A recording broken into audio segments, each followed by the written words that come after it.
Hello दोस्तों, exam Hindi official में आपका स्वागत है। तो आज मैंने आपके लिए एक बहुत ही अच्छी इन्फॉर्मेटिव वीडियो लाई है जो कि बीपीएससी मेंस के बारे में है। मैंने अपना बीपीएससी मेंस का आरटीआई कॉपी मंगाया है, तो उससे हमें कुछ बातें पता चली है जो आपके साथ मैं शेयर करना चाहता हूँ। जो भी आप एग्ज़ाम जिन्होंने दे दिया है या फिर आप आगे देने वाले हैं, 69th मेंस लिखेंगे, 69th मेंस लिखने के बाद आप सिर्फ 70 मेंस लिखेंगे मे बी, तो उसके लिए बहुत ही इम्पोर्टेंट हो सकता है यह वीडियो। अब इसमें क्या क्या जानेंगे हम जानेंगे कि बीपीएससी का जो क्वेश्चन पूछने का स्टाइल कैसा होता है, नंबर कैसे इसमें हम ज़्यादा बढ़ा सकते हैं, फिर उसके साथ साथ में क्या गलतियां हैं जो आपको नहीं करना है एग्ज़ाम में। उसके साथ साथ में आपको एक 68 का भी ओवरव्यू देंगे, किस तरह से क्वेश्चन पूछा गया है, और आप उसी तरह से 69th मेंस का तैयारी कर सकते हैं। आइए हम आपको दिखाते हैं कि किस तरह से कॉपी आता है। आरटीआई से मैंने मंगाया था, उसके बाद जो यहाँ हमारा आरटीआई का कॉपी आता है जिसमें क्या क्या इन्फॉर्मेशन रहती है। देखिए, फर्स्ट पेज पर हमारा जो इन्फॉर्मेशन एग्ज़ाम टाइप भरना होता है, फिर क्या सब्जेक्ट है, उसके बाद डेट रहेगा। उसके साथ साथ में ये जो कॉपी है ये 36 पेज का रहेगा। यहाँ पर लिखा, इसके अंदर ही जो आपको अभी लिखना होगा।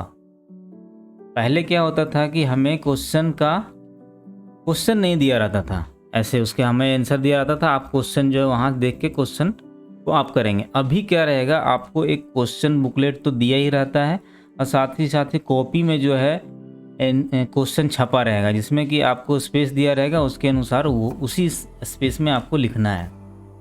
और इसके साथ साथ में यहाँ पर एक इम्पोर्टेंट चीज़ रहता है, जहाँ से जहाँ तक जिस पेज नंबर में आपने आंसर लिखा है। पहले ये होता था कि आप जो वहाँ पर लिखेंगे 10 से 12 तक पेज नंबर, मैंने क्वेश्चन नंबर 2 लिखा है, क्वेश्चन नंबर 4 लिखा है, जो भी जहाँ जिस पेपर में लिखा हुआ है, जिस पेज के बीच में लिखा हो वो लिखेंगे, ताकि यहाँ पर ये मार्किंग कर सके सारे क्वेश्चन का। यहाँ पर नंबर देंगे और साथ ही साथ में यहाँ पर टोटलिंग यहाँ पर होगा। साथ ही हम देखेंगे क्या रीएवैल्यूएशन होता है क्या इस कॉपी का, या तो फिर एक ही टीचर उसको जांच देते हैं या फिर कोई और भी उसको जांच के नंबर देता है। तो चलिए देखिए, यहाँ पर हमको दिख रहा है कि पहले किसी ने चेक करके मुझे 122 नंबर दिए थे। उसके बाद फिर रीचेकिंग होने के बाद मेरा नंबर 7 नंबर बढ़ाया गया और फिर 129 किया गया। कोई 129 पहले बहुत ही एवरेज मार्किंग हुआ है, बिलो एवरेज मार्किंग हुआ, तो इस तरह से इतना नंबर हमें मिला है। अब देखिए क्या क्या यहाँ पर इन्फॉर्मेशन आपको मिल सकता है। यहाँ देखिए, स्टैटिक जो है वो बहुत ही इम्पोर्टेंट होता है।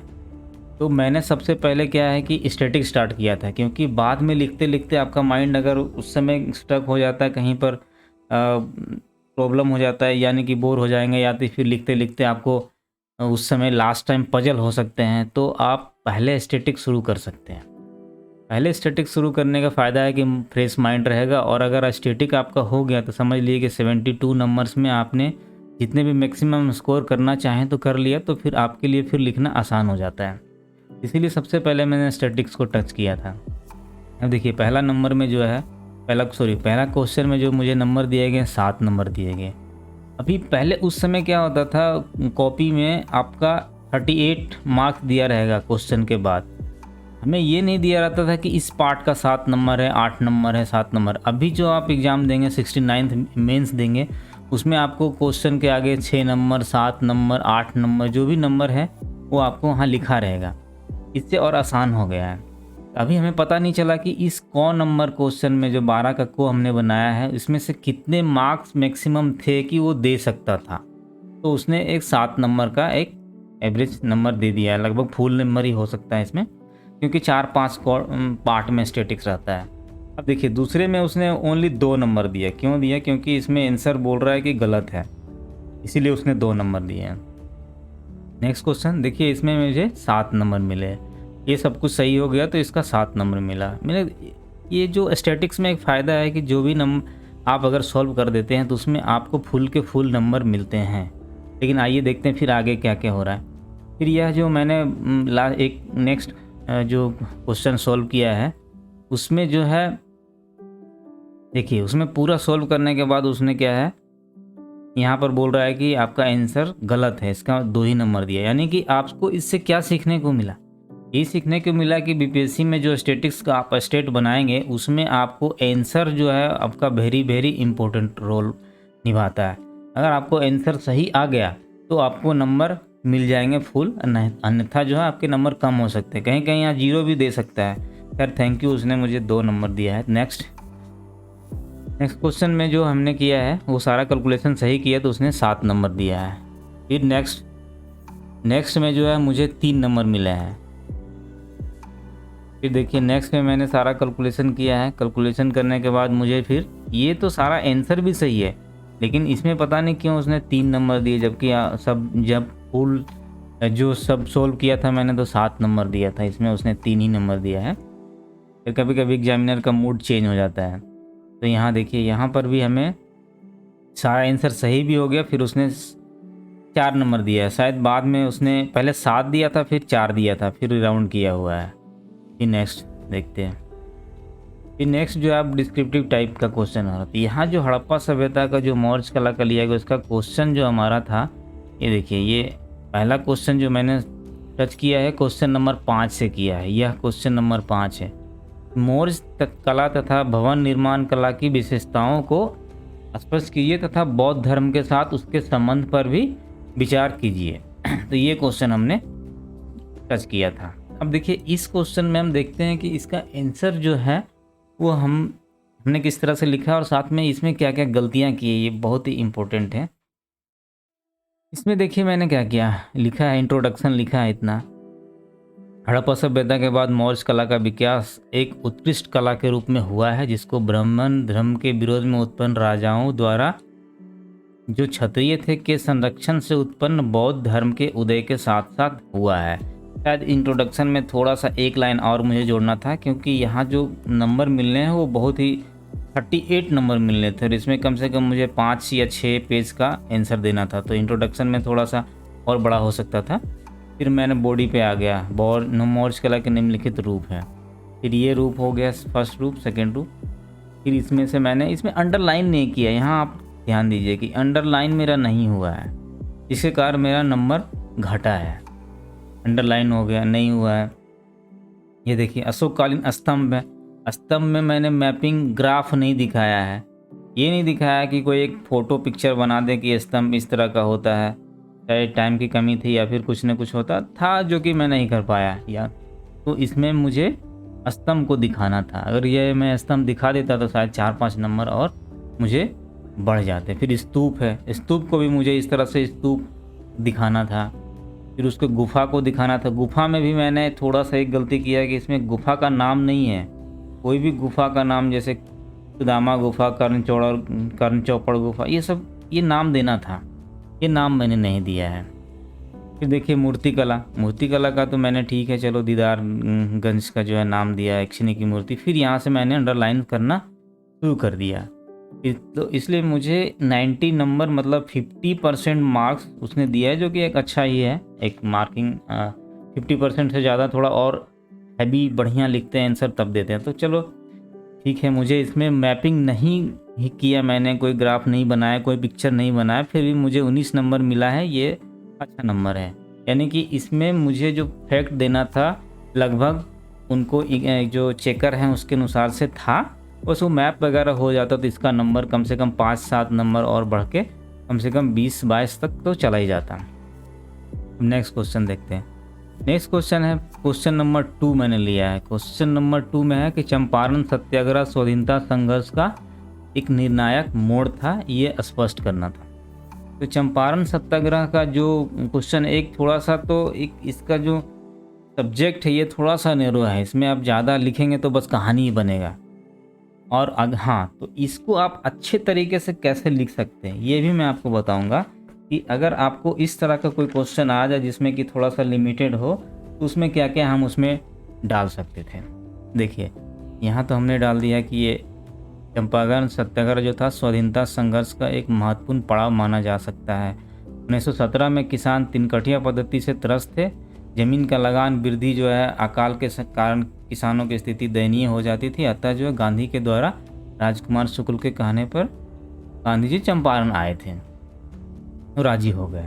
ठीक है, फिर यहाँ पर आप पढ़ लीजिएगा क्या क्या हमने लिखा है। तो इसमें अंडरलाइन मैंने नहीं किया है, ये देखिए, क्योंकि अभी तक भारतीय स्वतंत्रता संग्राम में संवैधानिक कानून के तहत कोई मांग की जाती थी। इसका मतलब है कि पहले जो भी होते थे, जो कांग्रेस ने जो संस्था कांग्रेस के अंतर्गत ही होता था, जो भी संस्था बना था कांग्रेस, वो जो क्या करती थी, पार्लियामेंट मतलब गवर्नर के जो बॉडी थे उसमें ही मांग किया जाता था। अब गांधी जी जब आए तो वहाँ उसने एक अलग सा सत्याग्रह का स्टार्ट किया। उन्होंने आंदोलन करना शुरू किया जो कि विधान परिषद के बाहर की बात थी। देखिए, विधान परिषद में पहले होता था, बट अब जो है विधान परिषद की, क्योंकि उस समय क्या होता था कि गवर्नर अपना वीटो पावर लगा देता था, भाई ये मांग रहे हो, चलो ये नहीं दूंगा मैं, तो कोई भी चीज़ नहीं हो पाती थी सर। अब गांधी जी जो है आगमन होता है और यहाँ पर वो अपना सत्याग्रह का स्टार्ट करते हैं। तो इस तरह से हमने इसको अच्छी तरह से कवर किया है। और अब हम देखते हैं कि इसमें मैंने क्या क्या कवर नहीं किया। अब देखिए यहाँ पर जो कंक्लूजन है, कंक्लूजन लगभग ठीक ठाक है। अब क्या कवर नहीं किया जो कि और अच्छा हो सकता था, क्योंकि इसमें मुझे लगा था कि लिमिटेड जो इसका एरिया था। तो देखिए, हम कह सकते हैं कि चंपारण सत्याग्रह जो बिहार की धरती से प्रारंभ हुआ था, इसने भारतीय स्वतंत्रता आंदोलन में बहुत बड़ी निर्णायक सिद्ध हुई थी। इसके बाद गांधी जी के और भी आंदोलन इसी सत्याग्रह के द्वारा सफल हुए थे। इसमें देखिए, मैंने कोई तीन कठिया पद्धति का मैपिंग नहीं किया कि ये तीन कठिया पद्धति क्या होती है, ठीक है, क्योंकि डायरेक्ट तीन कठिया पद्धति से नहीं था ये जो क्वेश्चन था। देखिए, ये था चंपारण सत्याग्रह स्वाधीनता संघर्ष का एक निर्णायक मोड़, तो उसको मैंने नहीं दिखाया। साथ साथ में अगर आप उस समय अंतर्राष्ट्रीय स्थिति को भी अगर आप जोड़ देते हैं तो आपका नंबर, हमारा नंबर बढ़ सकता था। साथ साथ में समानांतर में जो उस समय चीज़ें और जगह चल रही थी, क्या आंदोलन चल रहा था, या तो फिर क्या कौन सा आपको आदिवासी आंदोलन चल रहा था, जनजातीय आंदोलन चल रहा था, तो वो सब भी मुझे अगर इसमें मैं इंट्रोड्यूस कर देता, उसमें घुसा देता कहीं पर, और साथ ही साथ में कहीं पर, क्योंकि हिस्ट्री है तो कहीं पर डेट के बारे में दे देते, तो इस किसी कोट को अगर मैं इसके अंदर कंपाइल कर देता, कोई किसी का कोट अगर मैं लिख देता यहाँ पर, अगर किसी का कोट लिख देता, तो शायद इसका नंबर कम से कम 4-5 नंबर तो और मैं बढ़ा ही सकता था। ठीक है, तो ये आप इसमें करेंगे, गलती नहीं करेंगे। नेक्स्ट देखिए, चलते हैं। नेक्स्ट जो मैंने लिया है क्वेश्चन नंबर 4 मीन्स ये क्वेश्चन है कि उपयुक्त उदाहरण सहित 19वीं सदी में जनजातीय प्रतिरोध की विशेषताओं की समीक्षा कीजिए, उनकी असफलता के कारण बताइए। अब जनजातीय प्रतिरोध की बात आ गई। अब जनजातीय प्रतिरोध जो है यह एक ओपन टाइप का क्वेश्चन है। ओपन मीन्स है कि इसका आप कितना भी लिख सकते हैं, इसका बहुत सारे ब्रांचेज हैं, इसमें आप लिमिटेड नहीं है कि हाँ आप एक ही जनजातीय आंदोलन था, क्योंकि जनजातीय प्रतिरोध तो बहुत सारे जनजातीय प्रतिरोध हो रहे थे, कोई कहाँ हो रहा था, कोई कहाँ हो रहा था। तो इस तरह से अब देखिए इसमें क्या इम्पोर्टेंट है, और इसमें मैं ये भी बताऊंगा कि इसमें हम और अच्छा क्या कर सकते थे। देखिए यहाँ है कि 19वीं सदी में भारत के स्वाधीनता आंदोलन में जनजातीय प्रतिरोधों का भी अत्यंत महत्वपूर्ण योगदान रहा है। अब जनजातीय प्रतिरोध की विशेषताएं की बात रखते हुए यहाँ की जानना आवश्यक है कि उसके प्रतिरोध के क्या कारण। अब देखिए यहाँ पर जनजातीय आंदोलन के नाम नहीं है, अब 2-4 नाम तो यहाँ होना ही चाहिए। कोई भी, मैं भी चेक कर रहा हूँ, अगर अपना ही कॉपी, तो मुझे लग रहा है कि यहाँ पर जनजातीय आंदोलन का कुछ 2-4 नाम होना ही चाहिए था, क्योंकि अब जनजातीय की बात कर रहे हैं आप, उसका नाम नहीं दे रहे हैं, तो आपके नंबर तो ओबियसली कम ही होंगे। अब प्रतिरोध के कारण पर सीधा आ गए, ठीक है, कारण तो ठीक है। जनजातीय प्रतिरोध मुख्य रूप से जल, जंगल और ज़मीन के लिए हुआ था। उनकी क्षेत्र में बाहरी अतिक्रमण, बाहरी अतिक्रमण मतलब दीकू लोग जो थे, उनको अंग्रेज को वो दीकू कहा जाता था। तो यहाँ दीकू भी यहाँ दर्शाना जरूरी था, तो दीकू मैंने नहीं किया है, इसके कारण नंबर घटा है। उसमें अंग्रेजी नीति नियम को लागू करना जो है, अंग्रेजी लोग क्या करते, थोप देते थे अपने नियम कानून। भाई उनको अपना राज करना था, तो उनको हम जनजातीय को क्यों सुनेंगे, क्यों सुनेगा वो इंडिया के लोगों को, वो तो अपना ही सुनाएगा। उसकी विशेषताएं क्या थी ये हमने दिया है, ठीक है। विशेषताएं के बाद हो गया जनजातीय विद्रोह में क्या क्या है। फिर अब हमने बॉडी में दिया कोल विद्रोह, अगर ये इंट्रो में थोड़ा सा दे देना चाहिए था। फिर मैंने इसमें अंडरलाइन नहीं किया है, अंडरलाइन भी आप इसमें करेंगे। अगर आपको पढ़ना है आंसर तो आप धीरे धीरे स्क्रॉल करके रोक के वीडियो आप पढ़ सकते हैं। देखिए खोड़ विद्रोह, नरबली प्रथा के बारे में दे दिया, जनजातीय विद्रोह, दिकियों के बारे में यहाँ मैंने दिया, ज़मीन का अधिग्रहण, अतिक्रमण, रिवाज का अतिक्रमण, इस संसाधन का अतिक्रमण। फिर इसके डायरेक्ट असफलता दे दिया हमने। असफलता ठीक है, क्या क्या संसाधन नहीं थे, ऋण चक्र में फंसे थे, शस्त्र नहीं थे, किसी का समर्थन भी प्राप्त नहीं था। इस तरह से मुझे 17 नंबर दिए, जो कि एवरेज से थोड़ा सा कम है, मतलब 19 से कम है।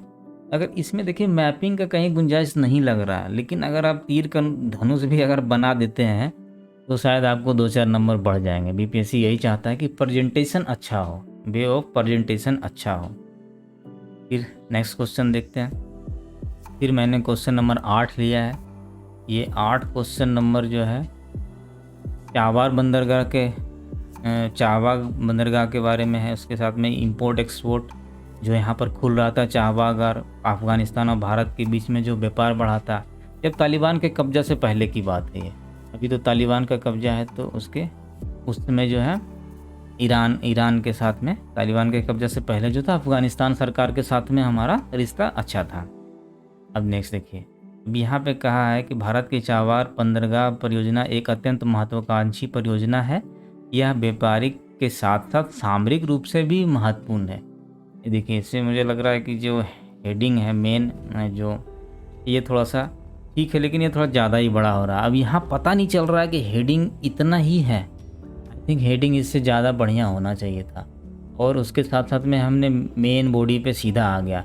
इसमें पॉइंट वाइज नहीं लिखा है। यहाँ देखिए क्या क्या इंपॉर्टेंट है। देखिए पॉइंट यहाँ पर देना था हर पॉइंट का। तो बीपीएससी क्या है कि आपको फर्स्ट टाइम आप पहले ही एग्ज़ाम में पास नहीं कर पाएंगे। उस समय मैं यूपीएससी का तैयारी कर रहा था, तो बीपीएससी पर ध्यान नहीं दे रहा था, तो इसलिए बीपीएससी में मैं मात्र 1 महीने की तैयारी में, 1.5 महीने की तैयारी में मैं इतना अच्छा लिख दिया था। तो आप देखिए यहाँ पर मैंने जिसमें मटेरियल है, जो क्रक्स है, वो बहुत अच्छा देने की कोशिश की है, लेकिन यहाँ पर पॉइंट वाइज मिसिंग है। पॉइंट वाइज कोई हेडिंग नहीं है, कोई सब हेडिंग नहीं है कि ये हेडिंग में उसके सब हेडिंग है।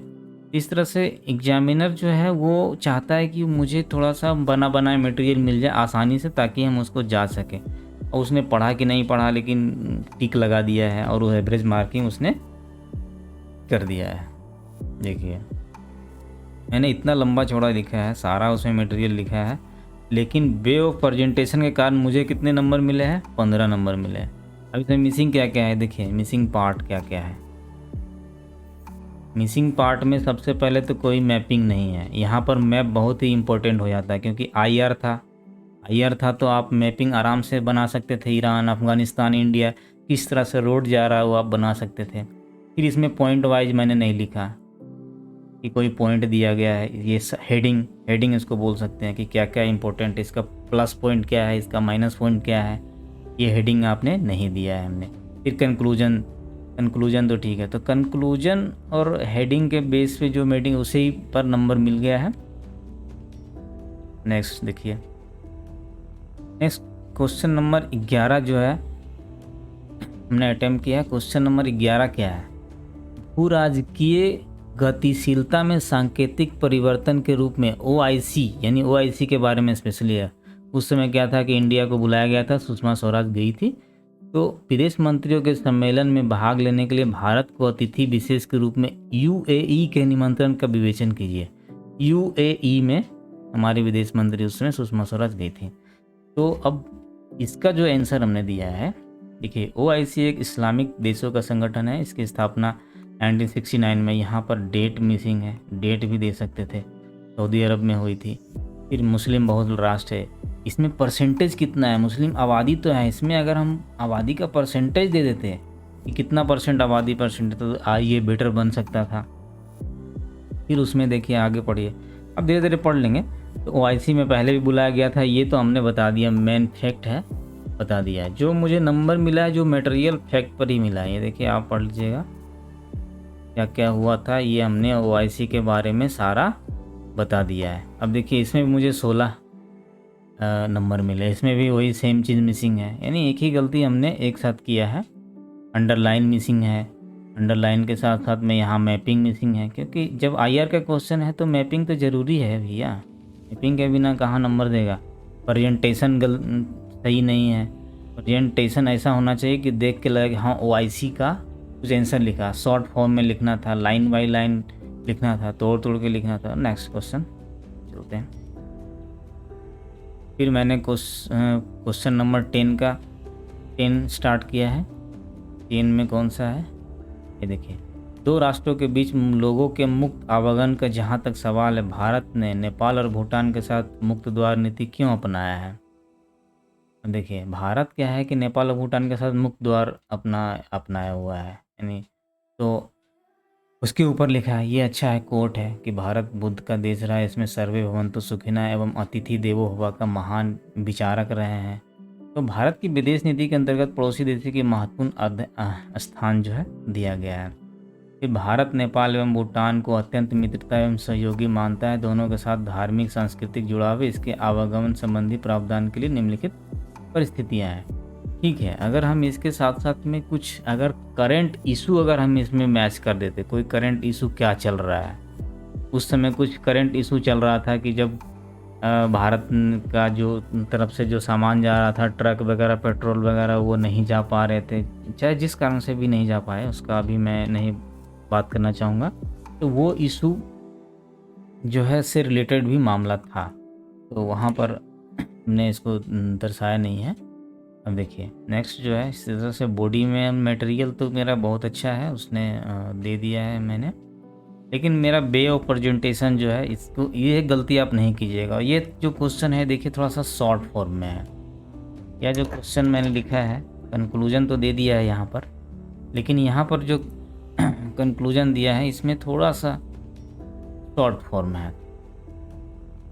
ठीक है, यहाँ पर जो क्वेश्चन आंसर जो है, आंसर थोड़ा सा शॉर्ट हो गया है और थोड़ा सा लंबा करना था आंसर, क्योंकि ज़्यादा मटेरियल इसमें मैं बना नहीं पाया, शॉर्ट फॉर्म में देना था। फिर इसमें अंडरलाइन सेम मिसिंग है, अंडरलाइन सेम मिसिंग है, साथ साथ में इसमें मैपिंग मिसिंग है। मैपिंग आपको हर में देना है, जहाँ नहीं बन पाया है वहाँ भी स्टूडेंट को देख रहा हूँ कि उसमें भी मैपिंग दे रहे हैं आजकल। तो यह जो है मैपिंग देना था, इम्पोर्टेंट था। इसमें मुझे बहुत ही कम नंबर दिए हैं, एवरेज से भी कम 11 नंबर मिले हैं।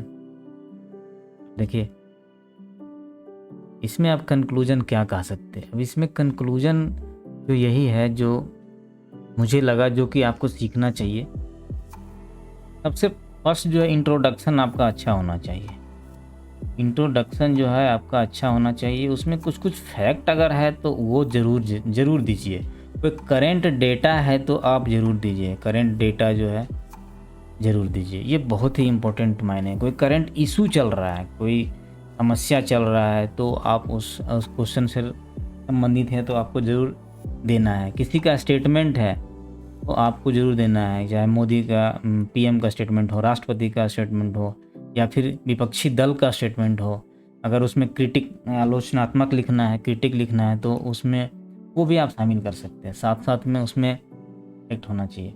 अब देखिए इसमें कोट भी अगर कोई हो, कोई महान पुरुष का अगर कोट भी हो, तो आप भी इसमें शामिल कर सकते हैं। साथ साथ में अब देखिए और क्या क्या मिसिंग है इसमें। देखिए मुझे लगा कि हैंडराइटिंग भी एक भूमिका निभाता है मार्क्स को बढ़ाने में।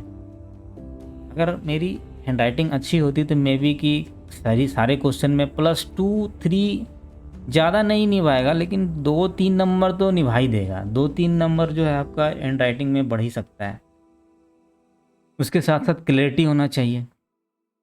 क्लैरिटी कैसे लाएंगे? क्लैरिटी लाएंगे तो प्रेजेंटेशन अच्छा होना चाहिए मेन बॉडी का। तो प्रेजेंटेशन अच्छा लाने के लिए आपको हेडिंग, सब हेडिंग में डालना पड़ेगा। ये हेडिंग हो गया, उसके नीचे लिखना है सब हेडिंग।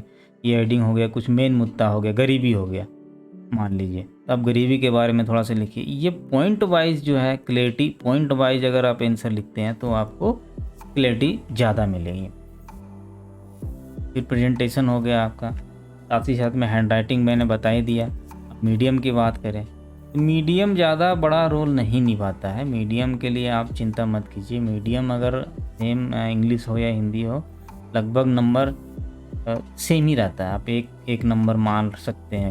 अगर खूब नेगेटिव हो रहे हैं आप मीडियम के कारण, तो आप 1 नंबर को प्लस माइनस कर सकते हैं कि 1 नंबर हिंदी में माइनस मिल सकता है या फिर एक इंग्लिश में प्लस मिल सकता है। उसके पीछे ये रीज़न नहीं है मीडियम, उसके पीछे ये रीज़न हो सकता है कि वो कम शब्दों में ज़्यादा लिख सकते हैं इंग्लिश में, या फिर उनका जो पॉइंट वाइज जो मेंशन है वो अच्छा हो सकता है, या फिर पढ़ने में थोड़ा-सा अच्छा लगे, या हिंदी का जो वो शब्द जो है वो आप यूज़ नहीं कर पा रहे हैं। जैसे कि कोई कुछ शब्द हैं जो कि इंग्लिश में अच्छी तरह से लिखा सकते हैं, डिसअपॉइंटेड यहाँ पर हो गया निराशा, उसी के कुछ और जो हैं जो कि हिंदी में प्रभावशाली नहीं दिखते, वो इंग्लिश में प्रभावशाली दिखते हैं। इस कारण से मीडियम का फ़र्क हो सकता है। अकेले मीडियम का फ़र्क नहीं होता है, एक्चुअली वो मीडियम के कुछ इंग्लिश मीडियम में थोड़ा प्रेजेंटेशन इससे अच्छा रह सकता है, इसलिए उसका नंबर मिलता है। इस तरह से हम अब 69th और 70 जो बीपीएससी मेंस होगा उसके लिए आप अच्छी तरह से इसको देख कर ही तैयारी करें। पीटी के लिए भी 60 दिन से लगभग कम ही समय बच चुका है, तो हम आगे उसका भी स्ट्रेटजी शेयर करेंगे। इसके साथ ही धन्यवाद। फिर हम नेक्स्ट GS2 का भी मैं वीडियो आपको लाऊंगा, उसमें भी हम किस तरह से अपनी गलतियों को अवॉइड कर सकते हैं आगे के लिए। इसके साथ साथ यह जो है वीडियो देखने के लिए, इतना समय आप निकालने के लिए धन्यवाद। अब मुझे लग रहा है कि आप सीरियस कैंडिडेट हैं, तभी आप यहाँ लास्ट तक पहुँचे हैं। तो आप बने रहिए, सब्सक्राइब करिए हमारे चैनल को, आप और ही कुछ हम इन्फॉर्मेशन चीज़ें लाते रहेंगे। इसके साथ धन्यवाद आपका।